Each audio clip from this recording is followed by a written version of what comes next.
안녕하세요. 오늘은 2023년 1월 1일이고요. 2023년이 새해가 밝았습니다. 올해는 모두 투자를 잘 하셔가지고 부자가 되셨으면 좋겠어요. 저는 1분기에 분할 매수로 집중 투자를 할 예정이고요. 올해 투자할 종목으로는 차이나 전기차도 괜찮고요. 엑소엑스엘 미국 반도체 쪽도 괜찮은 것 같아요. 그리고 국내에서는 네이버와 중국 소비주들이 집중적으로 상승할 것 같습니다. 구독, 좋아요 부탁드립니다. 올해 시장 혼란에도 불구하고 투자자들은 2023년에 상당히 낙관적으로 느끼고 있는데요. 투자자 설문조사에 따르면 10명 중 4명은 내년에 6%에서 10%가량 상승으로 예측하고요. 10명 중 2명은 11%에서 19% 사이의 상승을 예측하고 있으며 전체적인 설문조사의 결과는 6에서 20% 가까이 상승할 것이라고 전망하고 있습니다. 그리고 약 400명의 최고 투자 책임자, 주식 전략가, 포트폴리오 관리자들에게 2023년 올해 주가 전망에 대해서 설문조사를 했다는데요. 응답자의 절반은 중앙은행이 금리를 계속 인상함에 따라 연방준비은행이 경제에 대한 일종의 연착륙을 조율할 수 있다라고 낙관하고 있습니다. 설문조사에 참여한 펀드 매니저 5명 중 4명은 새해에도 인플레이션이 계속 완화될 것이라고 예측하고 있고요. 응답자들에게 2023년에 5가지 유망한 주식 중 어떤 주식을 매수할 것인지 물었는데 압도적으로 아마존과 알파벳이 37%로 많았고요. 테슬라는 17%에 달했다고 합니다. 미국 증시가 큰 폭으로 밀린 가운데 모건 스탠리가 내년 시장을 깜짝 놀라게 할 10가지 이슈에 대해 보고서를 내놨는데요. 중국 내 코로나19 확진자 수가 급증하면서 글로벌 디플레이션 공포를 키울 것이라고 전망했고요. 중국 경제 재개에 따른 기대가 크지만 대래 확진자 급증에 따라 역풍이 더 클 것이라는 얘기도 했습니다. 홈바크 책임자는 경기 침체에도 불구하고 연준은 기준금리 인하를 고려하지 않을 것이라고 내다봤고요.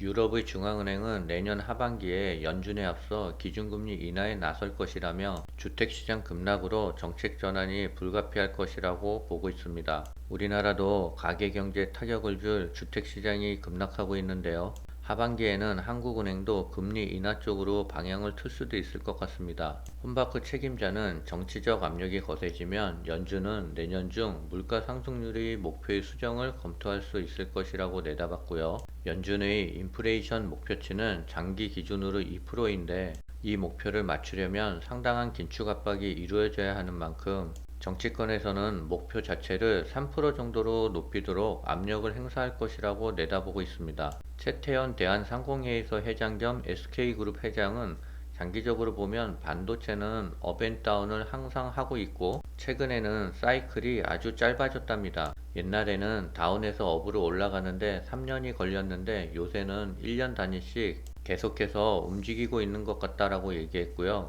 좋았다 나빴다 반복하는 걸 연례 행사 정도로 생각하고 있다며 많이 나빠지면 많이 좋아질 것이라고 했고요. 이 불황이 오래가지 않을 것이라고 전망했습니다. 내년 세계적으로 경기 침체의 그림자가 짙어지는 것으로 보고 있는 것이 일반적이지만 최태원 회장의 진단과 유사하게 하반기부터는 사정이 나아질 것이라고 보는 상저하고 예상이 적지 않으며 각 산업별로 사정은 다르답니다. 2023년 산업별 기상도인데요. 휴대폰, 자동차, 정유학, 에너지 유틸리티, 제약 바이오, 항공, 관광, 게임, 미디어, 엔터테인먼트, 유통, 화장품과 손해보험은 긍정적이고요. 반도체와 디스플레이, 건설, 식품 매식, 패션, 은행, 증권, 카드, 생명보험은 부정적이라 하니 투자에 참고하시면 될 것 같습니다.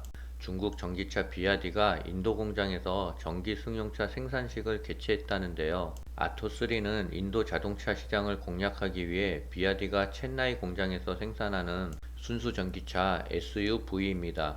이에 따라 비아디는 2023년 인도 첸나이 공장에서 1만 5천여 대의 아토3를 비롯해 준준형 크로스오버 유틸리티 차인 E6를 2,000대 조립할 예정입니다.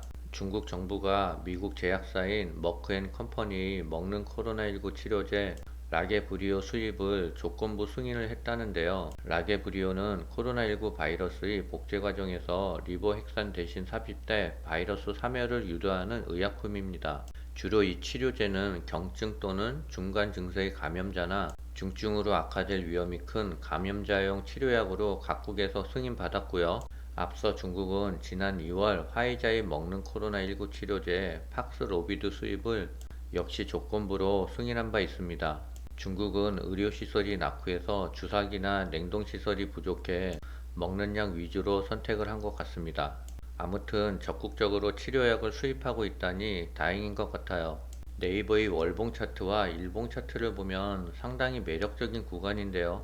최고가 40만원대에서 17만원까지 내려왔습니다. 네이버에 무슨 문제가 있어서 주가가 이렇게 하락한 것은 아니고요. 네이버의 올해 분기 재무제표를 보면 매출은 꾸준하게 상승하고 있고요. 당기순이익도 제법 많이 상승하고 있습니다. 분기별 재무제표를 보면 매출액은 2021년 9월보다 2021년 12월이 더 많고요. 2022년 2분기와 3분기는 점점 늘어나고 있어요. 당기순이익은 2021년 3, 4분기보다는 줄었지만 2022년 3분기는 많이 늘어났습니다. 연간 재무제표를 봐도 꾸준하게 상승하고 있어요. 2021년에는 당기순이익이 폭발적으로 증가했습니다. 올해 당기순이익은 2021년보다는 하회할 것으로 예상되지만 주가 하락에 비하면 여전히 매력적인 자리인 것 같습니다. 네이버는 꾸준하게 이익을 내고 있어요. 17만원 초반에서 16만원까지 분할 매수로 대응한다면 2023년도 수익률은 상당히 긍정적일 것 같습니다. 올해 반도체 업계 상승 전환은 삼성전자와 SK 하이닉스보다는 필라델피아 반도체 쪽이 더 빠를 것 같아요. 그래서 저는 엑소엑스엘을 추가로 매수할 계획입니다. 매수 타이밍은 기업들의 실적 발표가 있는 1월 중에 잡으려고요. 웬만한 반도체 업체들은 12월달 실적이 좋지 않아 실적 발표 후 주가는 많이 조정을 받을 것 같아요. 저는 그때를 매수 타이밍으로 잡아보려고요. 차이나 전기차는 내년 2분기부터 좋아질 것이라고 예상하고 있는데요. 저는 추가적으로 매수하지는 않을 거예요. 보유하고 있는 자금은 필라델피아 반도체 3배 레버리지인 엑소엑스를 집중적으로 매수할 예정입니다. 개인적인 생각은 차이나 전기차의 투자 적기는 춘절 이후라고 생각돼요. 중국의 인민들은 3년 동안 고향을 제대로 가지를 못했어요. 그래서 이번 춘절에는 대이동이 일어날 것 같습니다. 그렇게 되면 코로나 감염은 절정으로 퍼질 것 같고요. 아마 주가에도 안 좋은 영향을 줄 겁니다. 춘절 이후 코로나가 전국적으로 확산되면 위드 코로나로 가는 시계도 더욱 빨라질 것이라고 예상하고 있습니다. 새해에는 모두 주식을 잘 투자해가지고 부자가 되었으면 좋겠습니다. 새해 복 많이 받으세요.